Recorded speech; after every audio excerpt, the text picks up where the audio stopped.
Salut à tous, bienvenue dans ce nouveau podcast des Déraillés. Content de vous retrouver après 15 jours d'absence.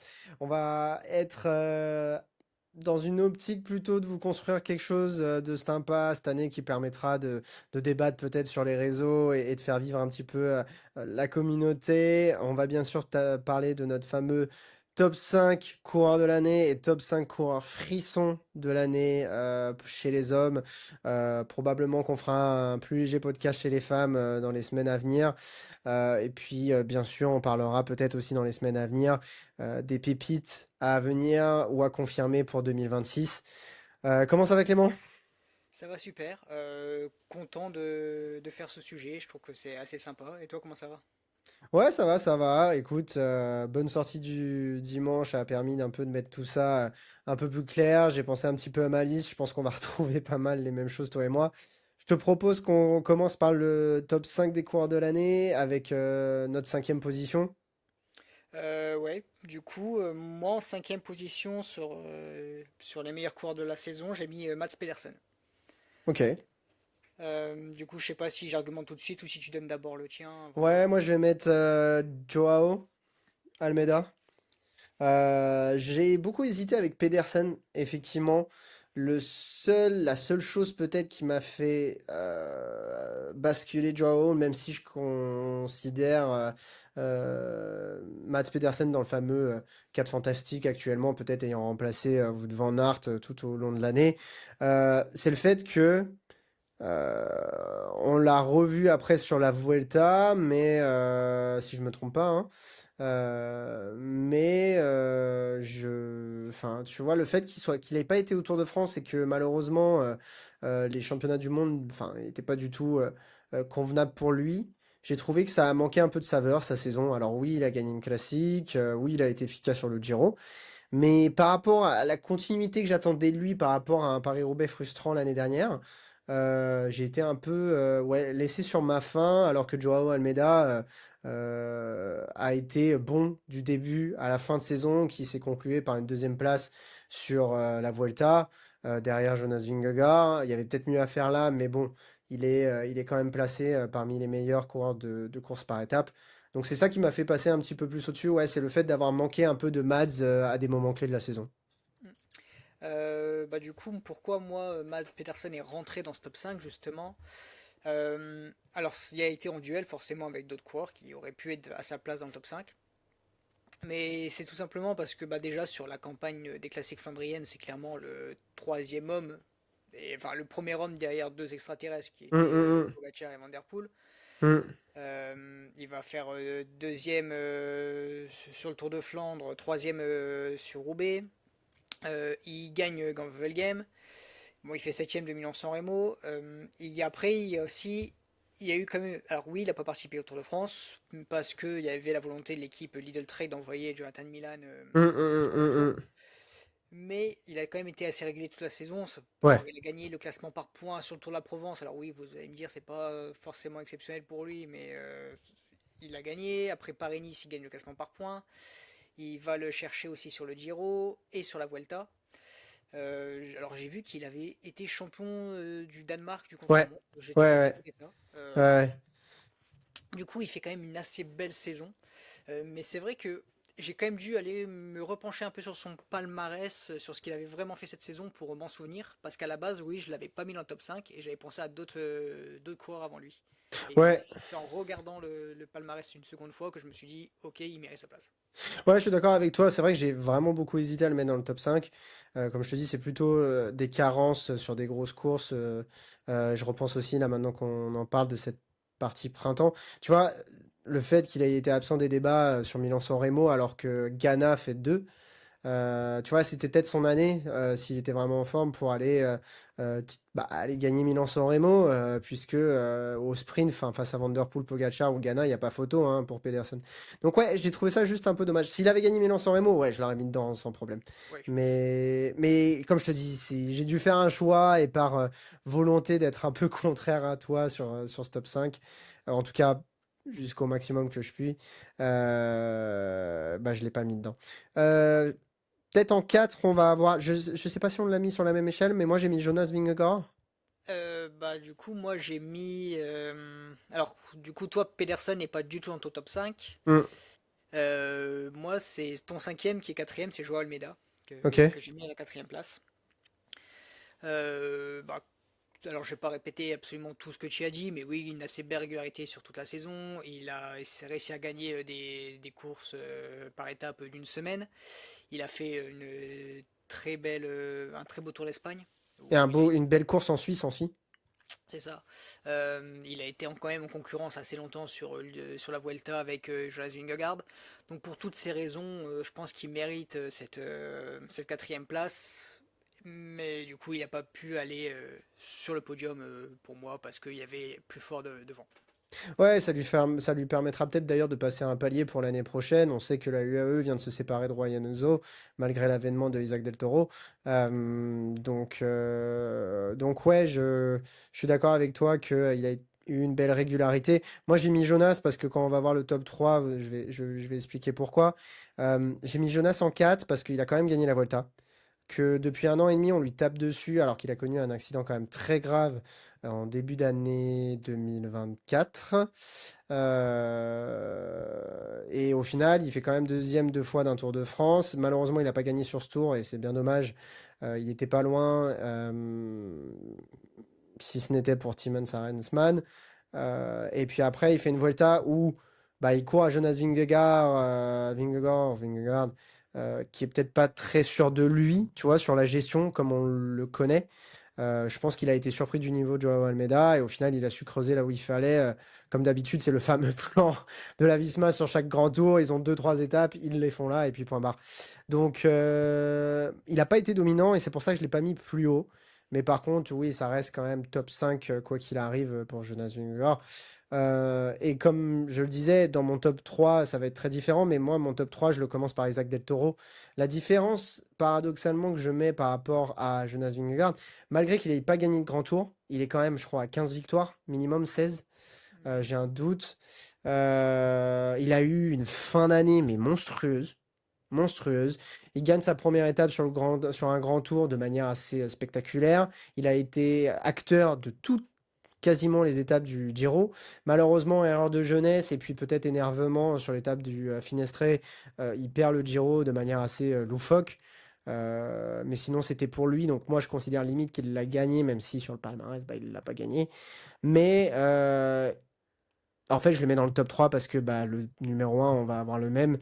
Il lui ressemble quasiment et il sait tout faire. Sur les championnats du monde, pour une course aussi longue, il a été au rendez-vous. Il est double champion national mexicain. Bon, c'est pas la plus grande prouesse de son année, mais il a quand même été défendre ses couleurs et son envie sur les courses sur les courses en ligne de fin d'année. Il a gagné par tous les mois, enfin par toutes les manières. Il a gagné en petits groupes, il a gagné sur arrivées de puncher, il a gagné en solitaire. Et il a fait des progrès en chrono. Donc ouais, je l'ai mis en 3 juste parce qu'il m'a impressionné cette année. Alors ça fera peut-être jaser que je l'ai mis devant Jonas et Joao, mais parce qu'il n'a pas gagné de course par étape, il me semble. Mais ouais, moi il m'a impressionné, donc je le mets dans le 3. Alors, bah, moi aussi, il m'a impressionné, mais pas suffisamment pour rentrer dans le top 5 parce qu'il n'y est pas du tout. Hum, Et hum, j'ai hum. mis Jonas Vingegaard du coup en troisième place parce que pour moi, la première et la deuxième place étaient complètement bloquées. Du coup, alors oui, je suis assez d'accord avec toi sur Isaac Del Toro, qu'il a été impressionnant toute la saison. Pour moi, justement, il y a eu débat avec lui, avec Mats Pedersen pour le prendre la cinquième place. Pourquoi j'ai pris Mats Pedersen plus tôt? J'ai l'impression qu'il a un peu plus performé sur les courses, il y avait une grosse concurrence. Hum, hum, Euh, hum, hum, hum. Même si Del Toro il a fait quand même une très belle saison, et puis la fin de saison, oui, sur les mondiaux, il fait des belles prestations, etc. Et puis malheureusement aussi Del Toro, ce qui m'a fait le sortir aussi de ce classement, c'est cette contre-performance ou ce choke monumental sur le Giro. Ouais, c'est clair. Mais du coup, pour Jonas Vingegaard, donc bah, pareil, tu en as parlé en 4. Alors, il va gagner la Vuelta.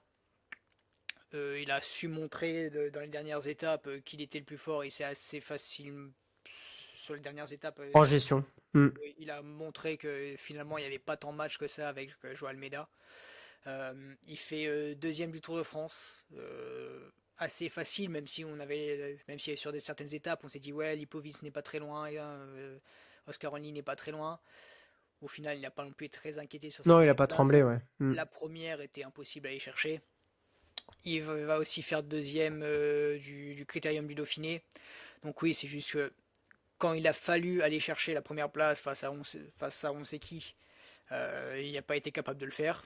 En même temps, personne n'a vraiment été capable de le faire cette saison. Mais du coup, il a toujours fait deuxième quand il le fallait. Quand le Slovène n'était pas là, il a fini premier sur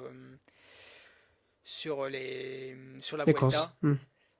Par contre, ce qui aussi m'a fait ne pas le passer deuxième, c'était clairement cette contre-performance sur les championnats d'Europe, C'est clair. Ouais, c'est où vrai. j'étais extrêmement déçu parce que je l'attendais vraiment faire quelque chose, au moins se battre avec Pogacar et Remco. Il n'a pas du tout été de la partie. Donc c'est pour ça que pour moi il n'a pas pu passer le deuxième qui pour moi est Mathieu Van Der Poel et assez facilement finalement. Ouais, alors effectivement, on va avoir le même deuxième pour une fois dans ce top 5. On a les mêmes. MVDP, à cause de qui j'ai acheté un Canyon, tu vois. Le marketing marche bien chez Canyon. Euh, c'est vrai qu'MVDP, toi et moi, on aime le personnage parce que bah déjà le côté émotionnel, c'est un garçon qui a une histoire dans le cyclisme, dans sa famille. Ce garçon-là, il transpire le vélo, mais dans toutes ses formes, dans le VTT, dans le cyclocross. S'il faisait de la piste demain, je suis sûr qu'il se débrouillerait très bien. Alors, il serait pas dans les tops mondiaux, mais il se Ouais. débrouillerait très bien. Il est beau à voir sur un vélo. Il a cette grinta. Même quand il est en dedans, t'as l'impression qu'il y a match. Je prends l'exemple du Giro. On a tous cru que Pogacar allait se le faire et au final, mais même dans le Poggio, il arrive à lui en mettre une. Alors que ça fait 20 bornes et on sait très bien que Poggi a Milan-San peut-être. Remo, t'as dit Giro. Oui, pardon, Milan-San Remo, oui, exact. Sur Milan-San Remo, on sait très bien que Poggi, sur des longs efforts très très intenses en termes de watts, est peut-être le meilleur au monde. Et c'est très peu débattable. Donc je me suis dit à un moment, voilà, il va les faire sauter tous les deux dans le Poggio. Et en fait, MVDP ce sentiment de la course, parce que un lacet, il s'écarte complètement à gauche, parce qu'il sait très bien que Poggi va en mettre une, il le suit, et après il le contre. Enfin, c'est très peu souvent d'avoir vu quelqu'un décrocher Poggi, même si Poggi a réussi à accrocher. À part lui et Van Aert, il n'y a personne d'autre qui l'a fait tout au long de la saison. Et puis même le Tour des Flandres, c'était un coup je t'en mets une, j'en prends une, t'en mets une, j'en prends une. Et puis bon, il perd contre Pogacar. Et puis une semaine suivante, il avait de quoi douter quand même. Bon, après, très belle course de la part des Alpecin, erreur de Poggi. Et puis derrière, on se dit, bon, bah, il va pouvoir le reprendre. Et en fait, bah, il n'y avait pas match Ouais. sur cette course-là. Donc, même si Poggi a foutu le feu, la connaissance de la course de MVDP, je trouve qu'elle est complètement différente de celle de Poggi. Et sur les classiques, tu le ressens vachement plus. Et c'est le seul à avoir fait match. Ouais, clairement. Donc, ouais, tu as parlé de la connaissance de la course. J'ai l'impression que. Alors, il a toujours été bon, vu qu'il a toujours été capable de gagner. Ouais, Mais j'ai l'impression que oui, là, depuis une, deux saisons, peut-être trois, il est vraiment létal. ouais, Euh, c'est ça. Ouais, ouais. il va plus faire la moindre erreur. Franchement, ses courses sont plus ou moins parfaites, hein. Il y a très peu de choses à lui reprocher à la fin des courses quand il les gagne pas.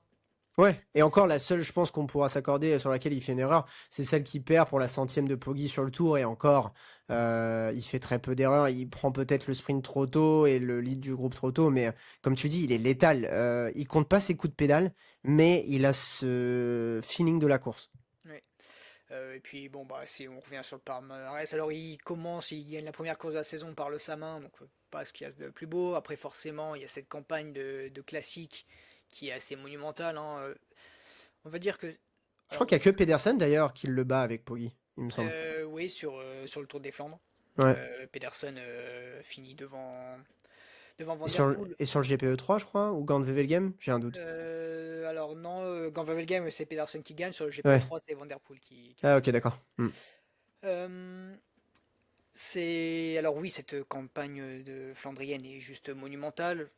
Alors on va pas Alors, même si on ne cite pas son nom tout de suite, on sait très bien qui est le premier de notre classement. Mm. Euh, C'était le seul qui a réussi à gagner son duel. Je vais le citer finalement, Tadej Pogacar.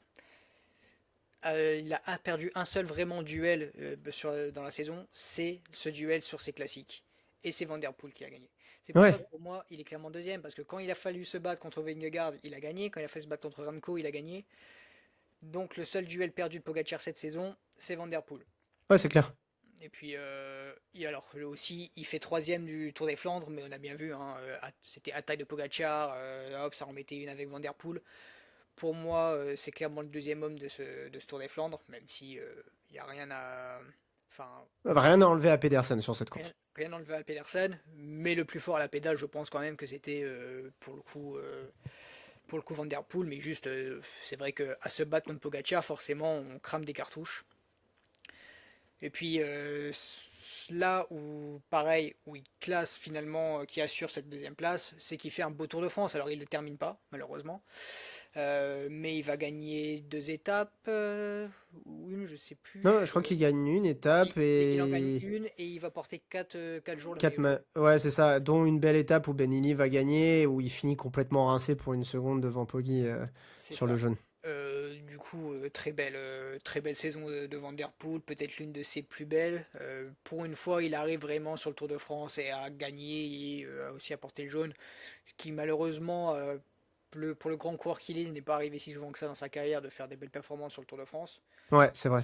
Cette saison, il le fait, donc c'est pour ça qu'il mérite tout à fait cette deuxième place. Ouais, et puis faut kiffer un truc sur MVDP, c'est que en fait, tout à l'heure en faisant les recherches, il a 30 ans. Mm, Il a 30 ans et il est encore au top niveau en termes de punch quand généralement on prend plus de caisse et de résistance. Donc gagner Paris-Roubaix, c'est pas étonnant pour un coureur de 30 ans. Sur le Tour des Flandres, c'est encore bah, c'est le terrain de Poggi parce que c'est très très très dur et il y a beaucoup de dénivelé et les efforts sont pas les mêmes. Le gabarit fait que l'air de rien aussi. Mais effectivement, sur des arrivées comme au Tour de France, là où il fait deux et que Poggi gagne sa centième, il y a quand même un mur. Et son gabarit, même si c'est un mec très très punchy, qui a toujours été très très punchy, quand on passe la barre des 29-30 ans, généralement, il y a une baisse de régime sur ça. Peut-être pas aussi grande pour les uns ou les autres, mais c'est quand même quelque chose qu'on remarque. Et lui, il l'a encore. Donc effectivement, je pense qu'il faut apprécier ce coureur parce qu'à mon avis, il fait partie de cette génération en termes de mentalité de coureur qui, après 2028, va gentiment penser peut-être à se retirer. Lui, il retournera sûrement sur du cyclocross, du VTT. Et ce serait d'ailleurs très bien pour le cyclisme si Poggi et lui arrêtent au même moment. Mais, euh, mais effectivement, je suis d'accord avec toi que si on n'avait pas dû le mettre dans les top 5 frissons plaisir de l'année, il aurait été quand même dedans parce qu'on s'est efforcé de ne pas mettre les mêmes. Mais ouais, comme tu dis, il a été létal, il a été performant. Sur le tour, ça a fait plaisir de le voir jouer. Et malheureusement, il est parti plus tôt. J'aurais bien voulu le voir à Montmartre. Ça aurait été ouais. super cool. Et je pense que la sortie de cette étape aurait pas été la même. Et ça aurait été très très beau de le voir lever les bras sur les champs. Et effectivement, pour arriver à ce top 1, puisque c'est le seul à l'avoir battu, Ouais, aussi c'est dans vrai. l'autre sens, c'est Tadej Pogacar. Rapidement, tu compléteras sûrement. Tadej Pogacar, en bref, c'est troisième de Milan-San Remo, premier du Tour des Flandres, deuxième de Paris-Roubaix, deuxième de l'Amstel Gold Race, qui est effectivement l'un de ses seuls échecs aussi, puisqu'il a failli faire le triple Ardennes, puisque par la suite il gagne la Flèche Wallonne, puis Liège-Bastogne-Liège, absence, je reviens sur le Dauphiné, je gagne deux ou trois étapes, même trois ou quatre d'ailleurs, j'ai un doute. Je gagne le classement général du Dauphiné, je gagne le Tour de France avec un genou ankylosé plein d'eau. Je m'absente pour préparer mes championnats du monde. Je me prends une claque sur le chrono. Deuxième échec de la saison pour lui. Mais le lendemain, quasiment, je vais gagner la course en ligne et d'une manière encore monstrueuse. Et puis après, je me pointe sur le championnat d'Europe pour aller retester Remco et je remets tout le monde d'accord. Je m'en vais et je gagne mon troisième, oui, mon troisième monument de l'année. Voilà. L'année de Tadej Pogacar. Il m'aurait gagné un Giro, une Vuelta en plus. Il aurait pu arrêter sa carrière, c'était bien. Ouais, donc c'est juste monumental. Alors, ce que t'as pas cité, je pense, c'est l'Estrade Bianche, il me semble que tu Ah, l'as les pas Strade dit. Bianche, exact. Ouais. Et bon, le Tour UAE, alors c'est une belle course, mais je pense que avec tout ce qu'il a gagné, c'est limite anecdotique. Hmm. Euh, oui, en fait, il a gagné quasiment partout où il voulait gagner. Donc oui, comme on l'a dit, ses seuls déconvenus, c'était deux face à Mathieu Van Der Poel, enfin une ou deux face à Remco sur les chronos des championnats d'Europe et du monde. Euh, En fait, même quand on l'a senti pas bien, affaibli, moins fort, il était plus fort que tout le monde. C'était notamment sur la fin du Tour de France, où justement on avait un peu peur pour lui. Certains disaient qu'il y en avait marre. Peut-être qu'on avait peur pour la suite de sa carrière, où on s'est dit c'est bon, il va plus vouloir revenir, etc. Euh, D'ailleurs, j'ai même vu qu'il finalement il allait participer au Tour de l'Under, ce qui m'étonne un peu parce que je pensais qu'il allait prendre une pause plus longue en 2020, pour 2026. Euh, Mais oui, juste, en fait, c'est all-time cette saison. Est-ce qu'on peut vraiment trouver des saisons plus énormes que la saison de Tadej Pogacar? J'ai des doutes Hmm. là-dessus. Puis oui, à part ces deux monuments perdus face à un autre monument du cyclisme, hein, parce que Van Der Poel est un monument du cyclisme, euh, il a tout gagné. Et oui, alors là, s'il avait pris Milan-San Remo, s'il avait pris Roubaix, enfin, il n'y aurait plus eu aucun débat sur est-ce que c'est la plus grande saison du cyclisme, mais je pense que même avec ces deux déconvenus, c'est peut-être la plus grande saison du cyclisme. En tout cas de l'ère moderne, c'est sûr. Et puis après, il faudra débattre avec les années d'Eddy Merckx, mais c'est exceptionnel. Ouais, c'est exceptionnel. Il y aura toujours le débat avec les Belges qui diront qu'il sera jamais au niveau de Merckx, mais en même temps, j'ai envie de te dire, c'est pas la même En époque de fait, il n'y a vélo. même pas de débat avec les Belges. Pour eux, il sera jamais au niveau de Merckx. Ils Ouais, rentrent même c'est pas une dans le débat. religion. Ouais, c'est une religion. Mais puis au-delà de ça, c'est pas la même époque. Enfin, c'est pas Oui. le même nombre de courses, c'est pas le même niveau aussi homogène. C'est pas du tout la même chose. C'est pas les mêmes enjeux. Je pense que la pression de l'époque et la pression d'aujourd'hui n'est pas la même. Et 2 ans d'affilée, il nous fait quelque chose de monstrueux. L'année prochaine, c'est un Tour de France qui lui convient aussi plutôt pas trop mal, même si je pense que si Jonas continue de à arriver à ce niveau-là, que Juan Ayuso progresse chez la Lidl Trek, ça devrait être pas mal d'enjeux. On verra s'il domine ou s'il domine pas. On verra s'il fait la Vuelta. S'il fait la Volta et qu'il a l'année prochaine, après, il est tranquille pour préparer ses JO 2028. 2027, à la limite, il peut vraiment commencer à se concentrer sur ses courses qu'il n'arrive pas à gagner. Pour l'instant, Milan-San Remo et Paris-Roubaix, il a besoin de son punch parce que c'est là où il fait la diff et sur ses longs efforts de 40 minutes où il est très très bon. Euh, Effectivement, il lui manque peu pour se cimenter comme le plus grand cycliste de l'histoire.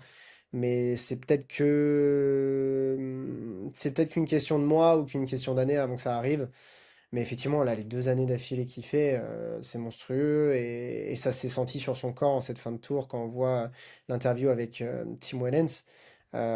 Attention à pas surchauffer et à pas se dégoûter, comme peut-être ça a été le cas chez d'autres coureurs avant lui. J'ai Sagan en tête. Donc, mais bon, après, effectivement, c'était impossible de pas le mettre numéro un cette année. Peut-être on peut faire une toute petite parenthèse puisque le temps avance vite sur Remco Evenepoel qui a été à aucun moment dans les débats pour nous sur le top 5. Ouais. Avec Clément, on a un peu réfléchi, en fait, on est à peu près d'accord. Tu me confirmes hein, que je parle pour nous deux. S'il y a quelque chose à rajouter, t'hésites pas. Mais on l'a pas mis puisque on a beaucoup pesé le pour ou contre. Alors oui, il gagne la Flèche Brabançonne, oui, il gagne le chrono du Tour, oui, il est re-champion du monde de chrono, plus deuxième de l'en ligne, même chose sur l'Europe. Champion national de chrono, il me semble aussi. Il abandonne malheureusement sur le tour, alors qu'il était en lice pour podium aussi. Je sais pas si ça l'aurait fait face à Lipovic. En tout cas, il était en lice pour. Mais en fait, à part ces 3 moments-là, ces 3 victoires-là, et encore, je vais plutôt réduire la saison à la fin de saison pour lui. Euh, J'ai un doute d'ailleurs sur le Tour de Lombardie, si tu peux checker sur sa performance, je sais plus ce qu'il a fait. Mais en fait, c'est trop léger. pour nous, c'était trop léger comparé aux autres du top Deuxième. 5. Deuxième, ouais, voilà. Donc même s'il fait deuxième, et je crois que c'est à 2-3 minutes, il me semble, je sais plus. Euh, Même s'il fait deuxième là, c'est trop léger. Pour le reste, connaissant son calibre. L'année dernière, on l'aurait mis sans problème. Troisième. Mais là, c'est trop. Donc là, c'est juste que c'est trop léger pour cette année et on devrait avoir de quoi faire plus l'année prochaine pour le remettre dans le top 5. Ouais, clairement, en fait, c'est surtout la déception qui me fait qu'il rentre pas dans ces classements, parce que oui, il fait de belles performances, mais pour moi, oui, j'ai préféré la saison de Matt Pearson, voire même celle d'Isaac Del Toro. Pour moi, du coup, il est éventuellement sixième ou septième, ça, on Hmm, peut encore débattre là-dessus, il est pas très loin, parce qu'il fait quand même une belle saison, on voit que c'est un coureur quand même assez exceptionnel, mais trop de déceptions, notamment sur le Tour de France. Son comportement aussi, peut-être. Alors, est-ce que ça doit hmm. jouer ou pas dans le classement? Mais moi, son comportement, les fois où il a abandonné sur le Tour de France ou alors sur les mondiaux, oui, c'est sur les mondiaux hein, qu'il a ce problème de sel. Ouais, ouais, ouais, ouais, tout à fait. Euh, Aquila. donc, oui, c'est aussi pour ça que pour moi, il rentre pas dans le classement. Ok, bon, on est d'accord. Et puis après, aussi, on avait parlé de Carapaz, qui reste un top coureur mondial, mais cette année, très décevant du côté de Carapaz. Je te propose de passer au top 5 frisson plaisir de l'année. On aurait dû nous le sortir pour Halloween, tu vois, ça aurait été les bonbons de fin d'année, mais bon, c'est pas grave. Ouais. Top 5 plaisir frisson de l'année. Je te propose qu'on soit peut-être un peu moins structuré, puisque c'est peut-être la partie la plus fun. Moi, j'ai mis en cinquième Van Aert. Je sais pas qui tu as mis, mais je pense qu'on l'aura mis dans le top 5 tous les deux. Alors oui, on l'a mis dans le top 5 tous les deux, mais pour moi, il est pas là tout de suite. Moi, j'ai mis Kevin Vauquelin. Tu as mis Euh, Tekken Vauquelin en cinquième, ok. c'est ça. Alors, du coup, j'ai parlé quand même assez brièvement de Vauquelin. Alors, il gagne pas tant que ça cette saison. Alors, bon, il gagne à Bessèges, il me semble. Il fait deuxième de la Flèche Wallonne. Et c'est en fait son beau Tour de France où il est assez. Il y en a qui, même des moments, ont parlé de carrément faire podium, etc. Où j'y croyais quand même assez peu. Mais il fait un très beau tour, il se place bien, beaucoup d'abnégation, même les fois où ça devenait très compliqué en haute montagne. On voyait qu'il décrochait et puis finalement il arrivait à se refaire tout au long de l'étape. Donc beau coureur, j'ai vibré, j'ai attendu justement, je regardais avec attention ses performances pendant le Tour de France. Donc c'est pour ça qu'il mérite tout à fait sa place pour moi dans le top 5. Ouais, ouais, je suis d'accord. Ouais. Je suis d'accord aussi, il a été vibrant du début à la fin. Il lui manque cette flèche wallonne qui malheureusement cette année n'était pas pour lui. Je pense qu'il regrettera beaucoup de l'avoir perdu contre l'anglais l'année dernière. C'était comment son nom? Williamson, c'est ça? Stéphane Williamson, il me semblait? Oui, j'ai plus Quelque chose le. comme ça. Je pense qu'il il va le garder dans un coin de sa tête parce que, sauf si Poggi revient pas l'année prochaine, il risque d'être un peu juste. Et c'est une course qui lui convient totalement. On l'a vu sur le tour sur ces étapes-là. Ça fait plaisir d'avoir un gamin comme ça qui reprend un peu la relève, tu vois, de ce que je voyais, de ce qu'on voyait tous chez Julien Alaphilippe. Il lui manque un petit maillot jaune qui ne sait pas jouer à grand-chose au final, si ce n'était pour Matteo Jorgensen qui n'a pas collaboré peut-être. On ne saura pas. C'était le fameux plan de la Visma de toute façon. Mais ouais, et c'est dommage que cette fin de saison soit tronquée par une blessure. Je pense que je l'attendais à Montréal, à Québec, des Ouais. courses qui auraient pu lui plaire, ou face à Isaac Del Toro sur les courses en Italie pour l'automne. Mais effectivement, alors moi, il était numéro un, tu vois. Pour moi qui n'est pas hyper chauviniste, pour une fois, fallait que je le sois. Et puis, bah, je sais pas ce que tu as pensé de Van Aert. Moi, je l'ai mis en 5. Van Aert, je pense que tu as dû le mettre beaucoup plus haut parce qu'il gagne quand même l'étape des routes blanches en Italie. Il aide son grimpeur, Adam Yates, Simon? Simon Yates, pardon. Simon Yates a gagné le Giro. Puis, il va gagner sur le Tour face à Poggi, même si on sait très bien que c'est pas le même Tour de France qu'ils ont couru tous les deux. Mais cette arrivée sur les champs et à Montmartre, c'était magnifique pour lui. Dommage pour la fin de saison aussi. Une victoire sur la Volta aurait été génial pour avoir une victoire sur les trois grands tours, mais malheureusement il n'y a pas été. Mais ça fait plaisir de le revoir à ce niveau-là. Et puis sa campagne des classiques a été plus que correcte. Je pense que quand tu fais deux top 4 sur les deux monuments de la saison, tu peux pas dire non plus que tu as loupé ta saison. On attend mieux de lui, forcément, mais bon, suite aux blessures qu'il a eues, est-ce qu'on aura mieux? On verra. Mais en tout cas, pour lui, un retour de cette manière-là, c'est quand même plaisant cette année. Ouais, clairement. Du coup, alors toi, t'as mis Vauclin premier alors que j'ai mis cinquième, et t'as mis Van Aert cinquième, et moi, je l'ai mis premier. Bon, bah voilà, parfait. Parce que oui, j'ai pris un énorme kiff avec Wout Van Aert. Alors, c'est déjà de base l'un de mes coureurs préférés, donc ça a peut-être aussi joué dans mon classement. Euh, alors oui, même si beaucoup disent on a perdu Van Aert, c'est plus haut niveau, il fait quand même une assez belle campagne de classique, hein, deuxième sur à travers la Flandre, quatrième de- du Tour des Flandres, Hmm. quatrième de Paris-Roubaix, deuxième de la Flèche Brabançonne, avec ce sprint perdu face à Remco, quatrième de l'Amstel. Euh, il fait une belle saison de classique, et puis c'est surtout sur Tour des Flandres et Paris-Roubaix où on le voit assez vite en difficulté, où on comprend qu'en fait, oui, il n'a pas les jambes de Il y a Pogacar un ou deux ans, ou de ouais. Pedersen. Hmm. Et puis on le voit même ne pas du tout finir quatrième, on le voit même peut-être finir beaucoup plus loin, et finalement il se refait. Et puis du coup, j'ai beaucoup vibré, j'étais très content à ce moment-là. Et puis surtout, ce moment magnifique dans la saison où il décroche Tadej Pogacar de sa roue À à Montmartre. Montmartre. Hmm. L'image est exceptionnelle, je pense que ça restera une image marquante de l'histoire du cyclisme, parce que lâcher Tadej Pogacar de sa roue, c'est quand même assez rare. Euh, et puis en plus, sur ces pavés, avec la pluie, tout ça, à Montmartre, je pense que l'image est assez exceptionnelle, donc c'est pour ça que pour moi, il ne pouvait pas être ailleurs que premier Ouais. classement. Ouais, je suis d'accord. Et moi, c'est l'image sur la descente dans les boulevards. C'est trempé par terre, ça pluie battante. Et l'autre, il descend à 70 km/h alors que enfin, la course gagnait, quoi. Il la voulait tellement, mais il descendait si vite. Je me suis dit, mais le moment où il va freiner sur la ligne blanche, ça va être au sol. Mais ouais, effectivement, je suis d'accord avec toi. Van Aert méritait d'être dans ce top 5 pour les frissons que c'était. Moi, en quatrième, j'ai mis Magnier, Paul Magnier, qui fait une saison à 19 victoires, il me semble. Cette fin de saison, mais elle est dingue. Cette fin de saison, elle est dingue. Ça fait tellement plaisir. En plus, tu le vois qu'il s'éclate, qu'il assume les responsabilités de leader des sprints.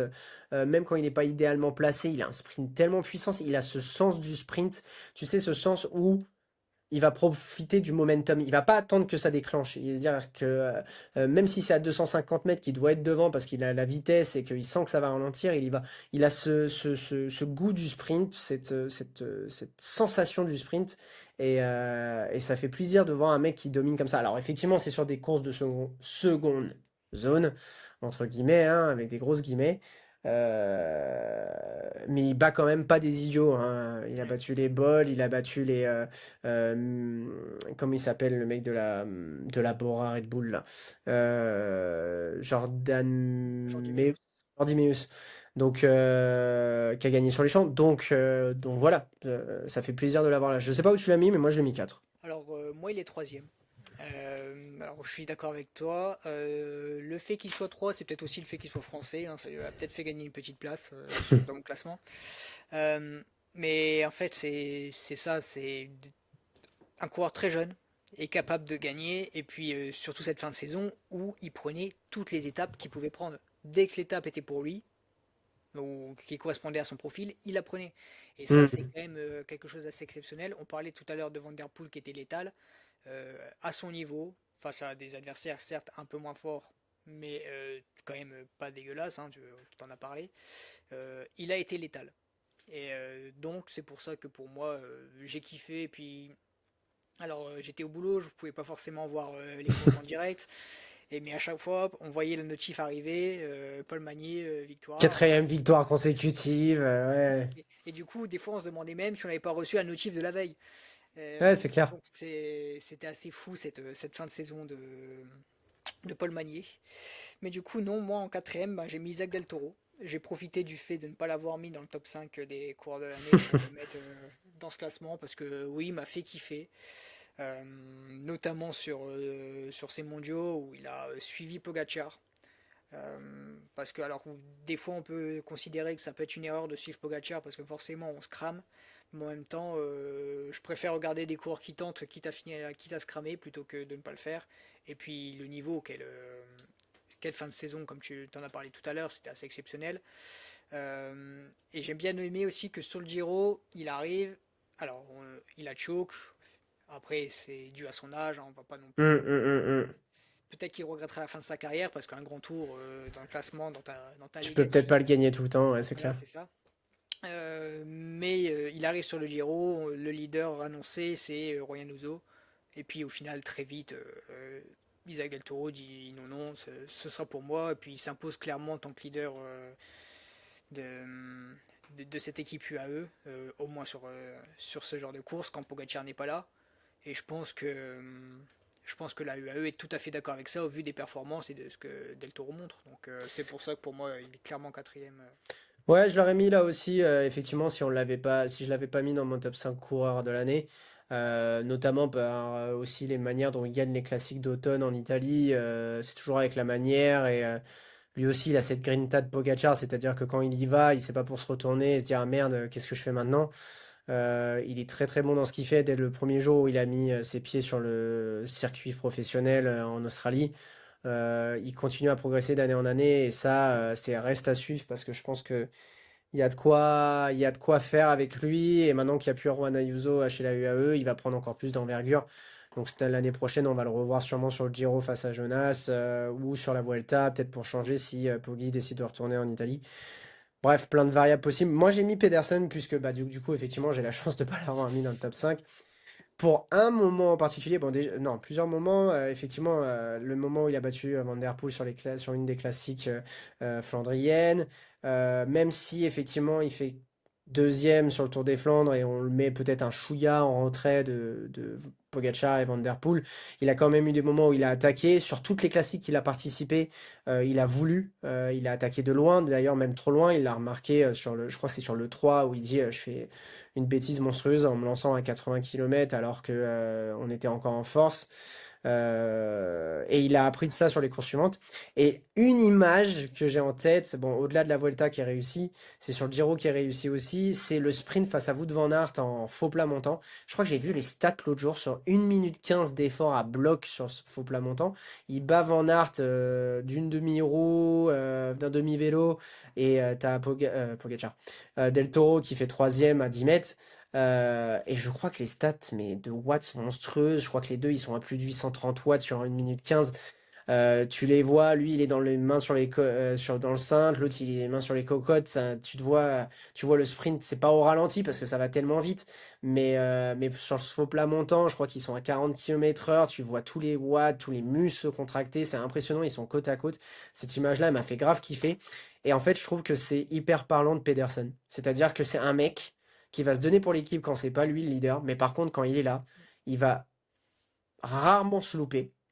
Rarement se louper. Il n'est pas aussi létal que les deux autres, mais il va quand même rarement se louper. Et surtout, il fait partie de cette classe de coureurs, tu sais, un peu comme Sagan ou les Cancellara de l'époque, qui dégagent cette impulsion de puissance. Ouais. Tu vois, Poggi et Van Der Poel, ils dégagent du punch, ils dégagent de l'explosivité. L'ancien Van Aert, il y a 2 3 ans, il dégageait cette sensation de puissance. Et Pedersen, je trouve qu'actuellement, à part Remco sur les chronos, c'est le seul sur route qui me donne cette impression de puissance, tu sais, de Avec muscle. Ghana un peu quand même. Avec Ghana, effectivement, ouais, tout à fait, je l'avais oublié. Mais pas dans le même registre, Ouais. tu vois. Et Pedersen, je sais pas, il a ce truc-là, donc je l'ai mis dans effectivement les frissons. Et le dernier que j'ai mis, et je pense qu'on a le même, je l'ai mis en deux, c'est Ben Illy. On a le même, ouais. Donc Ben Illy qui a été monstrueux toute l'année, au rendez-vous partout, qui a porté le maillot jaune plusieurs fois sur le tour, qui fait un très bon mondial. Et surtout, bah, c'est le mec, genre, tu pars en sortie zone 2, 150 km avec lui, il dit, ouais, ok, zone 2, et puis tu rentres, en fait, t'as fait zone 5, t'es à 38 de moyenne, parce que lui, il se dit, ouais, mais on a eu des coms, là. Tu vois? C'est C'est le mec exactement de le même Ticket mec, mais en Photo. course. C'est ça. C'est ça. J'ai roulé avec un mec, là, tu vois, dimanche. C'est un peu le même mec. C'est-à-dire qu'il dit, ouais, on fait sortie tranquille, ça part bien. Et au bout de 2 heures, il est là, il est en faux plat descendant. Il se dit, allez, hop, 58 km/h, et puis ça part, tu vois. Donc, ça fait un peu penser à lui. Il compte pas ses efforts, et ça fait plaisir dans le cyclisme d'aujourd'hui qui a tendance à se débrider. Bah, lui, il est encore plus, quoi. c'est ça. Euh, et on pourrait se dire que le fait de ne pas compter ses efforts, ça va forcément lui porter préjudice. Alors peut-être qu'il aurait fait des meilleures performances s'il avait calculé un peu, mais je suis pas tant Je suis pas persuadé que ça. convaincu, ouais. J'ai l'impression que c'est vraiment son style, c'est ça qui lui fait un peu faire Je pense que, baisser les bras à ses concurrents en fait. ouais, Et au final, il fait quand même cinquième de la Flèche Wallonne, troisième de Liège. Il va gagner sur le Tour de France. Pour moi, alors l'étape, voilà, j'étais très content que ce soit un Français qui gagne au Ventoux, mais pour moi, ça a été quand même l'homme de cette étape, en tout cas qui a le plus tout à démontré dans fait. l'étape. Pareil Peintre était extrêmement intelligent, a très bien couru, mais l'homme nous a fait vibrer sur cette étape, c'était quand même Benili. Il a recommencé sur les mondiaux ou sur les Europes, je sais plus, je confonds les deux courses. Sur les mondiaux, où pareil, on le voit partir dans un premier temps, le groupe est repris et on le revoit encore une nouvelle fois partir et c'est deux fois c'est lui qui initie les offensives. Les contres, ouais. Oui, les comptes parce que du coup il y avait déjà Pogacar et Remco qui étaient à l'avant. Mais ouais, c'est saison magnifique et belle saison en tout cas au niveau du palmarès et magnifique dans la narration. C'est Ouais, c'est ça, c'est une belle histoire. Je pense que c'est le coureur, tu sais, un peu à la Thomas Voeckler, genre il se bat avec ses armes. Il est peut-être pas le meilleur dans un domaine par rapport à un autre, mais par contre, il va se battre avec ses armes, il va être devant, il va être bien placé au bon moment. S'il n'est pas dans le bon coup tout de suite, il va réussir à s'entourer derrière pour faire la chasse. Et il mérite peut-être une classique à un moment donné, je pense. Il était pas loin d'un Liège à un moment donné. Peut-être une Amstel, tu vois, quelque chose comme ça, ou un Strade Bianche, un Tour de Lombardie qui pourrait lui convenir d'ailleurs très très bien. Mais effectivement, c'est un peu le petit pousset de ce top 5, on va dire, en termes de physique. Et pourtant, il est toujours là. En Euh, termes de palmarès, pour moi, oui, ça joue avec Vauclin, mais du coup, c'est peut-être celui qui a le moins beau palmarès dans le Ouais, c'est top ça. 5 des favoris. Ouais, Mais c'est ça. finalement, au début, il était même premier. C'est parce que j'ai mis Van Aert pour cette étape de Paris. Mais à la base, j'avais mis Ben Illy premier parce que c'est celui qui me procure des émotions. Dès que je le vois, je me dis, il va se passer quelque chose. Ouais. Ouais, il va se passer quelque chose et au pire, tu te marres. Tu te dis, là, le mec, il est en train de prendre des relais. Ça, t'as l'impression que son relais, il dure 30 bornes. Et pourtant, quand ça va contrer dans la prochaine bosse, notamment sur le tour, bah, il est devant. Oui. Ou alors il va pas être devant tout de suite, il va reprendre les deux mecs qui se battent devant, il va leur mettre un compte et il va être maillot jaune. Oui, Tu et sais? puis ça finit bien. C'est pas comme si c'était le mec, on se dit, ouais, il court de manière stupide, il compte pas ses efforts et puis il explose. Non, il Hum. tient et il fait des places. Ouais, je pense qu'il Et, a un gros mental et une grosse capacité de résistance. et donc voilà, pour moi, deuxième, il a longtemps flirté avec la première place. Mais super coureur, Benili. Et j'espère qu'il va continuer comme ça. Et justement, j'espère il va pas se brider dans les années à venir pour espérer avoir un meilleur palmarès. J'aimerais que ce soit un coureur qui court tout le temps comme ça. Quitte à ce que peut-être ça lui échappera quand même des classiques, comme tu as dit. Je pense qu'il peut aller en chercher. Donc ce sera à voir, mais c'est sûr, je vais suivre sa carrière de très près parce que c'est un coureur que j'adore. Ouais, il est encore un peu jeune, donc il va avoir de quoi faire venir. Bon, en tout cas, effectivement, limite, je pense que ce top 5 plaisir était plus fun à faire que ce top 5 monde. Parce qu'on s'y attendait un peu dans tous les cas au résultat du top 5 monde. Euh, Peut-être un flop pour cette année, l'histoire qu'on donne un flop ultime. Moi, le flop ultime, franchement, j'ai envie de te le donner, comme je te disais, à Carapaz. Carapaz. Par rapport à l'année dernière, en fait, j'ai trouvé ultra décevant cette année. Sa manière de courir un peu en mode, bah vas-y, moi j'ai un Giro, t'as qu'à le pourchasser, le petit Simon Yates, alors que je pense que si t'insistes un peu, tu le fais sauter, le Isaac Del Toro. Et puis après, on l'a pas vu de l'année réellement. Pour un coureur de son envergure, j'ai trouvé cette année un peu frustrante. Enfin, très frustrante. Ouais, t'as raison, hein, ça a été, il fait partie avec Isaac Del Toro de ce choke sur le Giro en plus, hein, donc C'est ça. ouais, assez décevant pour un coureur de son expérience et de son calibre. Euh, alors moi en flop, alors c'est un peu dur de mettre Remco parce qu'il a quand même fait une belle saison. Je suis déçu de Remco, mais je peux pas dire flop complètement parce que il a quand même été double vainqueur du Tour. Euh, Là comme ça, je vais aller. Alors je vais me faire des ennemis, je pense, mais je vais aller sur Lenny Martinez. Nice. Il a fait un beau début de saison, hein. Enfin, il a gagné des courses en World Tour, c'était pas mal. Il a montré que par moment, quand il est en pleine forme, il peut faire partie des 5 meilleurs grimpeurs du monde. Mais sauf que là où je l'attendais, pas forcément faire quelque chose d'exceptionnel, mais au moins se montrer, être actif, il a été très décevant. Et puis, comme j'en avais déjà parlé pendant le Tour de France, c'est que j'ai l'impression qu'il manquait clairement de professionnalisme. Euh, Tu peux pas dire que tu vises le maillot à poids et ne pas connaître le nombre de points qu'il y a à prendre sur une étape. Je trouvais que rien n'allait dans sa communication et tout autour du Tour de France. C'est pour ça que je vais le mettre un peu en flop. Alors je sais que beaucoup sont Ok. pas d'accord avec moi, mais j'étais un peu déçu de Nelly Martinez, qui est un cours que j'adore habituellement en plus. D'accord, ok. Bon, bah, ce sera le mot de la fin dans tous les cas. Petit tacle à Lenny. Non, en tout cas, voilà, on reviendra dans les semaines prochaines de manière un peu plus récurrente. Là, c'était notre petite pause de fin d'année avec du contenu un peu plus récurrent. On ne sait pas encore dans quel ordre on fera les choses. Là, on va arriver dans la pause hivernale pour tout le monde. Donc, on va sûrement vous produire des choses plus courtes que ce soit sur les positions de vélo, où on a un travail à faire dessus, sur la nutrition, sur l'entraînement hivernal, sur la préparation d'objectifs, etc. Peut-être l'aspect mental aussi, psychologique, puisqu'aujourd'hui c'est un terme hyper important dans le monde du sport.